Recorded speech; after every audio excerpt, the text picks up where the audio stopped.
Good afternoon, everybody. Glad everybody's here. We have a really another big game here, homecoming coming on Saturday. We're looking forward to it with a good team and Maryland coming into town.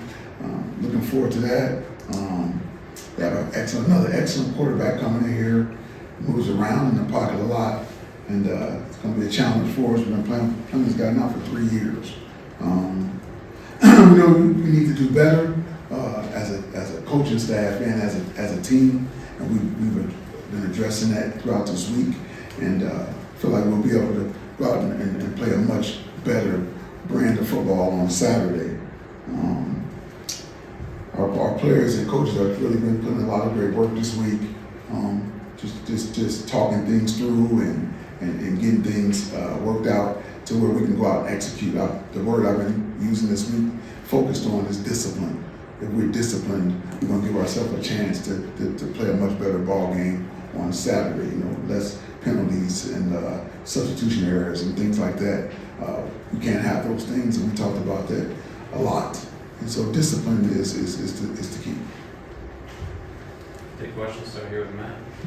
Hey Harlon, I was wondering how we did all this with Mel being, the notice to fire him. How do you rally the players and staff and all that amid this turmoil? And I guess, did your experience at Florida State in a somewhat similar situation help you to go through this process? Well, that's a good question.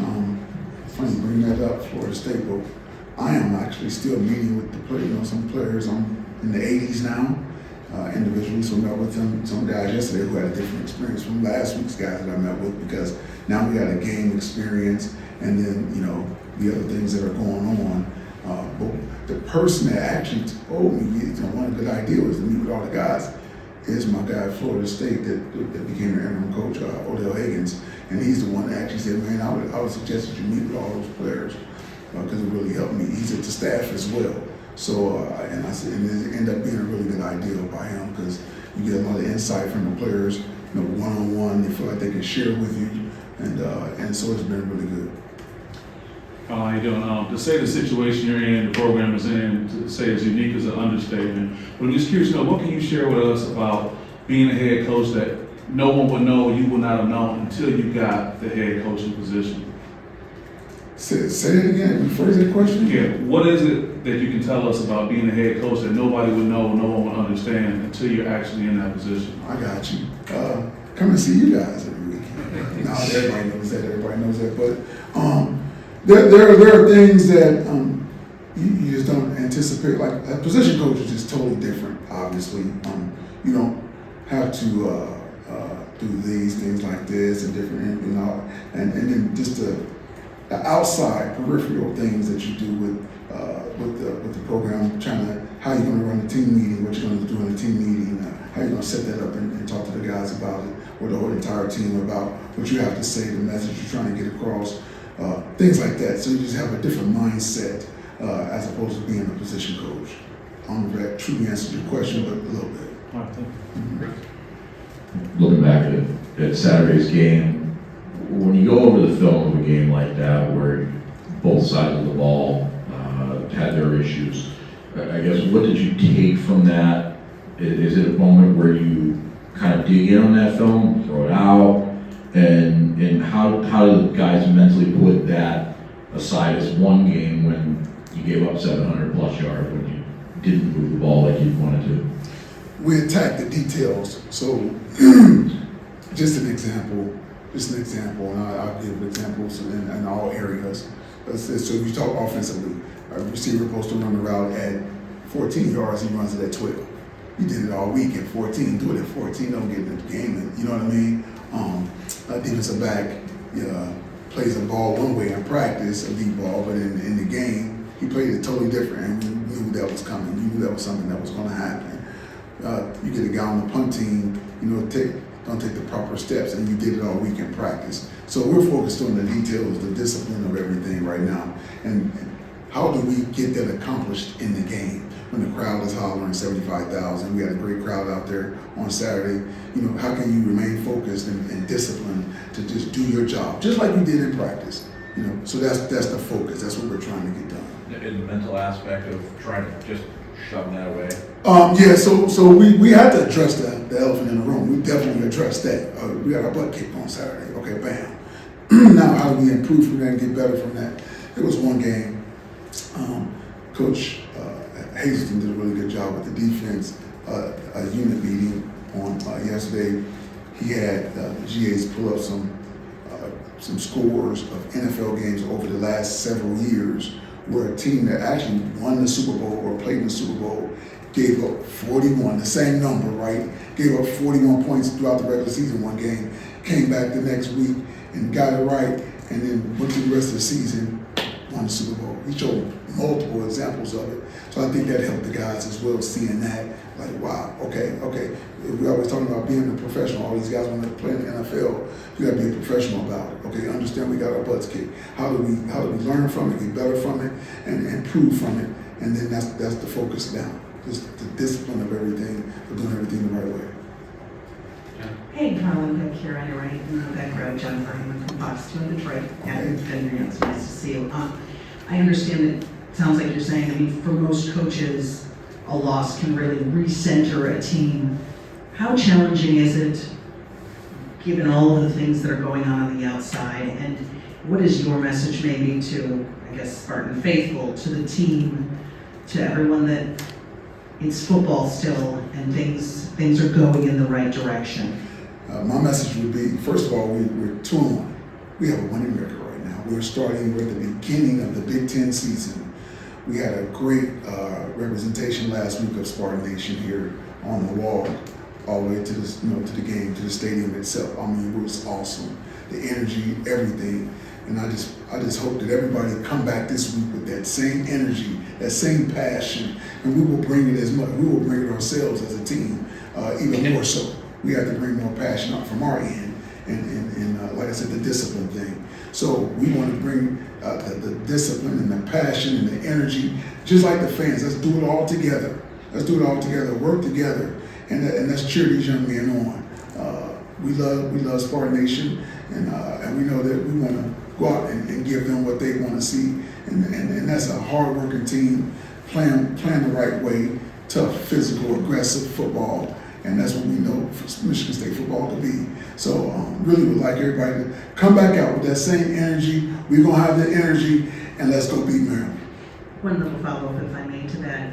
To what extent do you feel like over the last 9 days you've had to also wear the hat of maybe like psychologist and mentor and maybe big brother to some of these kids and students on the team as much as football coach, and how do you balance that? That's what I've been doing as a coach. Since I've been a coach, that's part of being a coach. You understand that it's not just about being out on the field. It's about mentoring them through different things in life, different things that can come their way. Coach, what you think about this? What you think about that? And that's the wisdom that we gather as older adults that we can give back to the young men. So that's part of it in my mind. Again, I said this before. I know my purpose. My purpose is to help young men become men. And so that's all a part of it. It's just on a grander scale with a lot more going on, but gotta do what you have to do. H, when you broke down the tape from Saturday, were there any position groups that escaped the failing grade, and how would you assess the performance of a first game head coach? Well, first of all, I didn't escape the failing grade. So that starts with me, right? And then everybody else. I mean, I will say this, Jack, there were some things you're like, everything wasn't terrible. You saw some hope and some light at the tunnel, end of the tunnel. It wasn't consistent enough. You need all 11 to execute.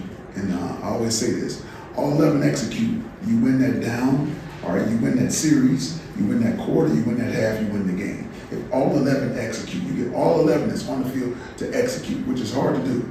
11 people doing the right thing at the right time at the same time. And so that's where the focus is. We had some guys, we may have 10 of 11 do right. We had 9 of 11. So it wasn't all this terrible, with some things to build upon. We just weren't consistent in our all 11 executing. One more thing, as a longtime DB's coach, how would you compare Talia Tagovailoa with Michael Penix Jr.? Talia, Talia, man, this dude is all over the place. He's running all over the place, he's different in that manner that he'll move out of the pocket a lot. He'll throw the ball from anywhere. Whereas I think Penix he's more of a pocket guy. Although we've known him to be a runner years ago at Indiana and all that kind of stuff. But he's trying to stay in the pocket a little bit longer and throw from the pocket where Talia, he wants to be in the pocket, all of them do, but he don't mind getting out, running around and still throwing it. And so he's going to be a challenge just trying to capture him and get him on the ground. That's the challenge. Hey, Harlon, you mentioned last, I think it was Saturday night, the idea of wanting to bring more normalcy to the week. And can you tell me how you do that? And then also, is there also the realization that nothing is going to be quite normal and so you're going to have to navigate it without it being so? No doubt. So last week, we like you said, we didn't change a whole lot of things from because that's what they knew. We already had the news, and so we tried to just keep it as the times, the meeting times, the practice times, the things we did in practice. All that was pretty much the same, and so they didn't feel like, oh wow, this is a big change. The changes that we did make were slight things that we did, and they all seemed to like those slight changes. But nothing that was so big that they were thrown off course for what we need to get done. And this week, kind of the same ground. We kept it fairly normal to what we've done in the past, with a few changes here and there, and they all like it. The main thing is the time. As long as they know the time is the same, they can be on time where they need to be. We're good. And then the practices and the coaches are the same, as far as how we coach them and all that kind of stuff. How about for you personally? What have you, you talked about meeting with most of the guys last week and stuff, so how has this week been different than last week, I guess, for you? Great question. So I haven't been meeting, last Monday, I met with 27 dudes, man. Yesterday it was 11 or 12. Big difference. I also jumped on the Maryland film on Sunday. I'm watching Maryland. Other than that, we got the film graded on Saturday night. Just how I do it after the game, no matter what time the game ends, watch the film. And so Sunday I had a chance to really focus on Maryland and watch them. And beyond what I normally watch was their offense. Now I'm watching offense, defense, and special teams. So I'm watching the entire group, and that was my focus on Sunday. So I already feel more prepared than I did last week for Washington because I didn't really get a chance to watch them like I wanted to watch them, the entire group. One more thing. In hindsight, the CMU Richmond, given their limited passing games, going into Michael Penix and those receivers and that coordinator, was that in some ways the worst possible preparation for what you guys then faced? And then is this in some ways the best preparation you could have faced for Maryland dealing with what you did last week? Exactly. Yes, what you say, I totally agree with what you just said. I'm not gonna say it's total worst because you gotta respect everybody, Richmond and Central, but they're different than Washington. We all know that, and so we might have got a little, I ain't gonna say complacent. That's not the word, because we knew what Washington was. We played them last year, so it's not like we were surprised. It's the same guys back, but the preparation of it and all that.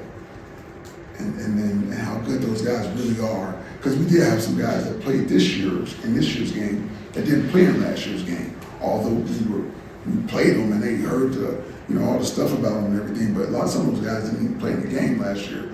And so they got a chance to see the real deal. But so it does help us for this week.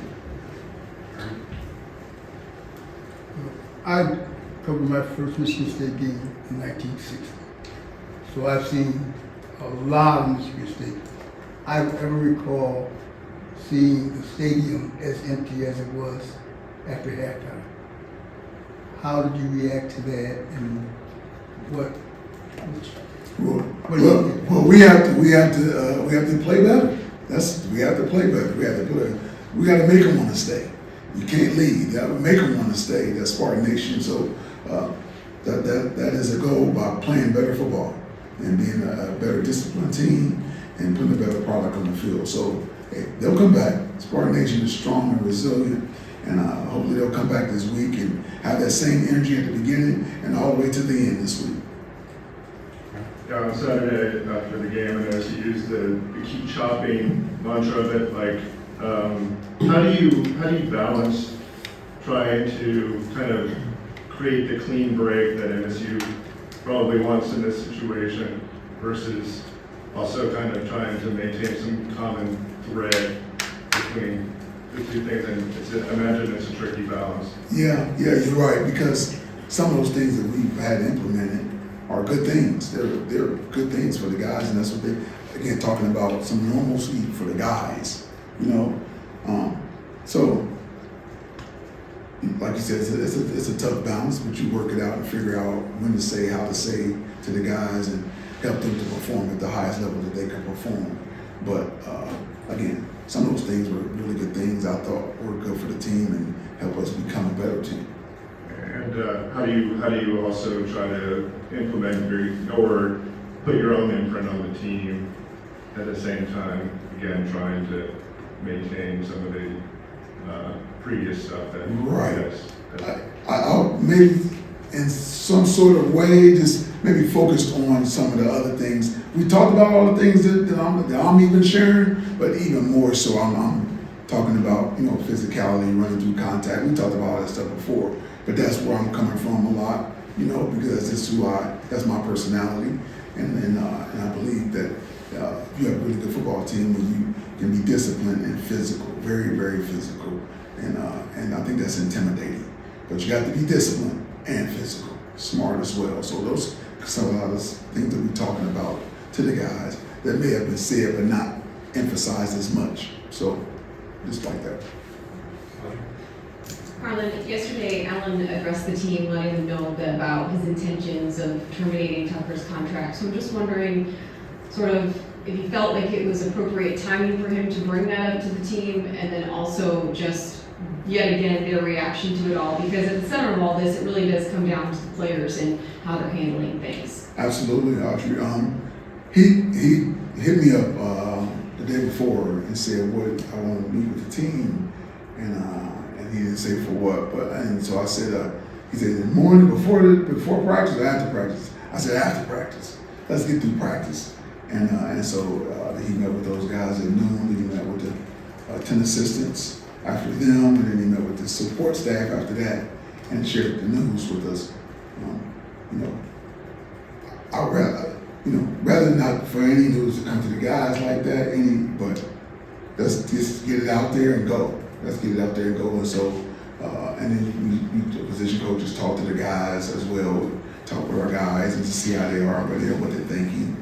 And they've been good. The guys have been really good. And then just one quick follow-up. You obviously love this university. You bleed green. You mentioned it last week, and there's no doubt about that whatsoever. So have you had to bring in any of the other assistant coaches in a sense of trying to keep them on track and to let them understand what Spartan Nation is in a sense? Or, you know, what has their reaction kind of been like this week? Just because you mentioned Scotty too has been, you know, really immersed in getting things back on track after last week, but just their general sense of it all. They've been really good. Jay Johnson, Cap, Coach Chris Kavilovich, he's been really great. I mean, all those guys have been great. Anything you need, Coach, anything you need, I can go out. Everyone. So I ain't saying any names, don't get mad at me, but every one of them have come up to say something to me, as well as the support staff. Whatever you need, Coach, we got you. Just let us know. Whatever you need. And so they've been very, very supportive and very professional in everything that they do. So love those guys. Really good coaching staff. Go Matt, Steven, Hey, Harlon, right here. I know what you said last week about Belichick, but I was just wondering if you had an update on Tyneal, Chuck, or Jaron and Jalen in the backfield as far as moving forward. Tyneal, I had to remember everything you said. Tyneal, lower body injury. Chuck, upper body injury.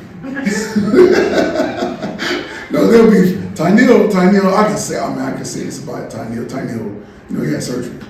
And I spoke with he and his mom a couple nights ago after the surgery, and he's doing well. He's in good spirits, and so that's his deal. Chuck will be fine. He'll be fine. There's nothing major with Chuck. Who else did you ask? The running backs, Jalen Berger and Jaron Mangum. Berger and Mangum are probably still about a week or so away, probably. But they're working hard at it and looking to get back soon. And then just offensively, things were going well the first two games after a little bit of rocky starts. But how's that group handle? Have they handled what happened on Saturday? Where really very little went right. Again, they got back in the lab, so to speak, and with Coach Johnson and talked about the details, attention to details. Like I mentioned earlier, one of the things I said was like a receiver going to 12 as opposed to 14, and amongst the other things, that's just one little example of things that happen. Again, we have a really good coaching staff, and those guys are getting everything corrected, and we're focused on the details, the discipline, and the details this week, and you'll see a better product because of that this Saturday. Harlan, I'm wondering, I know you've had a lot to handle these last week or so, but has there been sort of a discussion about the program's recruiting strategy? I mean, how do you communicate with seniors right now when the future of this program is so unclear? Or do you focus more on younger kids that have time to sort of just learn Michigan State as a whole, maybe not specific to a staff? And just, what's sort of the general plan for recruiting right now without any clarity? Well, fortunately, because I got a chance to speak with all the recruits, the committed recruits, they've been really good. They've been really good so far, especially last week. And I'm gonna do it again this week, and I get on actual FaceTime with those guys and talk with them, and they've been good. They've been good so far. Everybody knows what has to happen and all that kind of stuff. So they're hanging. They love Michigan State as of now, right now, and everything themselves. And the parents are good. So we're talking to the parents and the kids, and they've been good. And our coaches talk to them as well. I didn't talk to all the parents. I talked to all 13 commits, and they were good. Does it sort of have to be more about selling Michigan State as opposed to any single staff or scheme or structure? You know what I'm saying? Yes, it is about Michigan State, and it's about Michigan State for sure, and what it means, and I can definitely talk about that. As a former player and now a coach for a long time, just the university in itself and Michigan State football in the Big Ten Conference. So it's a great place to be.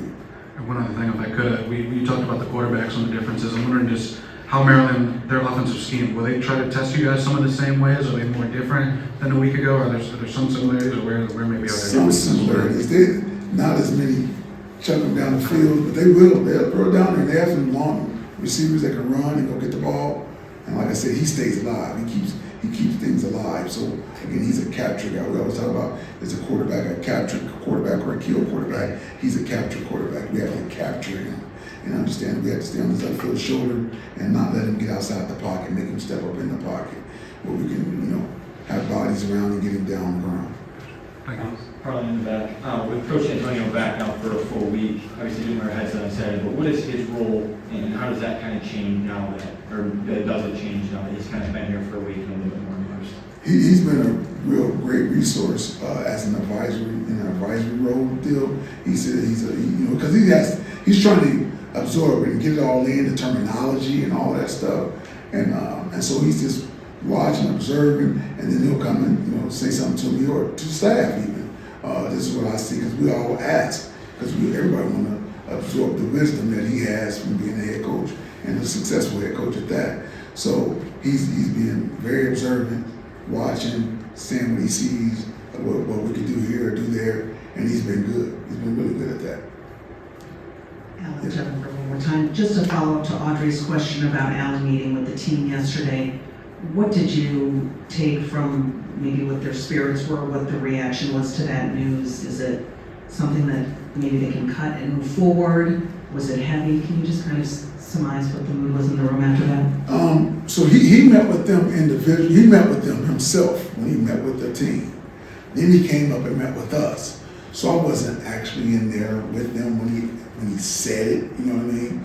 So, but they were good this morning when we had the team meeting and everything. Because again, that was after practice yesterday. And so other than that, I didn't get a chance to see everybody again until this morning. I met with some guys individually yesterday because they were on the schedule to meet with me. Did you get a sense what their kind of reaction to that was? When Alan came up there, he said, because we did ask him, we asked Alan, the staff, And he said it was good. He thought it was nothing major. Nobody said anything, blurted out anything or anything like that. But from what he could tell, young people, sometimes you have no clue what they're feeling.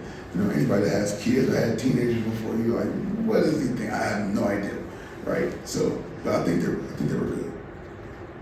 Got two more, Chris, and Ryan, wrap it up. Kind of on the lines of what Reiner asked a little bit ago, now that you would take up the coaching position, the top spot, I would imagine it's pretty difficult to try and make any kind of wholesale changes at this point in terms of structure and scheme.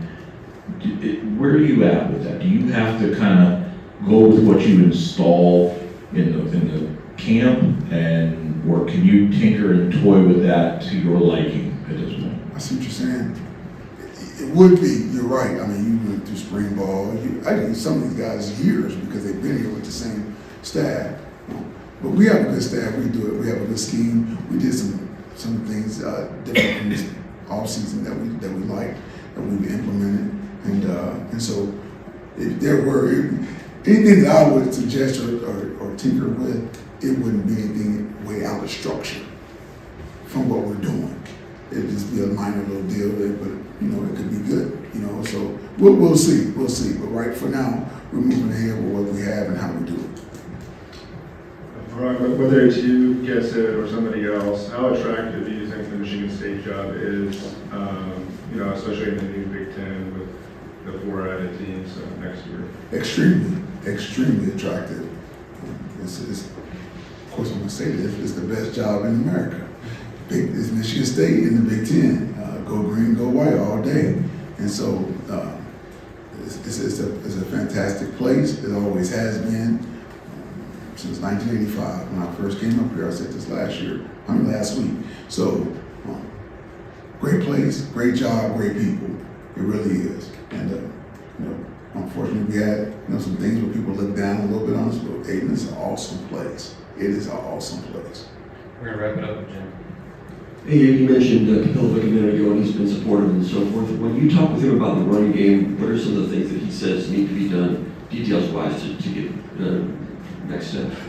Detail-wise, we haven't gone into details with him, not this week anyway, Jim. But he hit me up and after the game in a text, and I was like, Coach, I'm gonna be better. And I said, I'm gonna be better. That's how coaches are, right? He just hit me up, and I was like, that's how our coaches are, though. All of us want to be better. But he was wondering as well as some others said, hey man, we're gonna be better. And that's what I love about our staff, because everybody takes it on themselves to say, hey, we need to get this done. We need to get it better. We need a coaching staff. It really is a good coaching staff. Thanks for your time. All right. Thanks. Thank you so much. Thanks.